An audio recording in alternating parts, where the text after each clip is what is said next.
देशाच्या पायाभूत सुविधा विकासाला गती देण्यासाठी बांधकाम क्षेत्रात आधुनिक तंत्रज्ञान, गुणवत्तापूर्ण साहित्य आणि नाविन्यपूर्ण उपाययोजना स्वीकारणे अत्यावश्यक आहे, असे मत केंद्रीय रस्ते वाहतूक आणि महामार्ग मंत्री नितीन गडकरी यांनी व्यक्त केले. पुण्यात आयोजित 20व्या कन्स्ट्रो 2026 या आंतरराष्ट्रीय प्रदर्शनात ते बोलत होते. रस्ते, पूल, स्मार्ट शहरे आणि पायाभूत सुविधा या देशाच्या आर्थिक प्रगतीचा कणा आहेत, असे गडकरी यावेळी म्हणाले.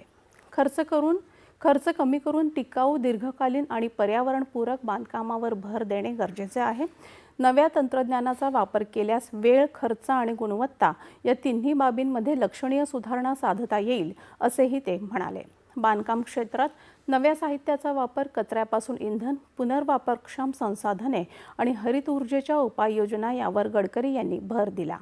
बांधकाम क्षेत्रातील उद्योग, अभियंते आणि उद्योजकांनी संशोधन व इनोव्हेशनला चालना द्यावी, असेही त्यांनी नमूद केले.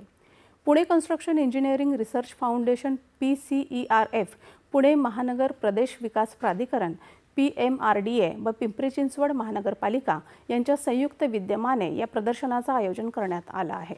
हे आंतरराष्ट्रीय प्रदर्शन केंद्रात 11 जानेवारी 2026 पर्यंत सुरू राहणार आहे. यानंतरच्या बातम्या काही क्षणात.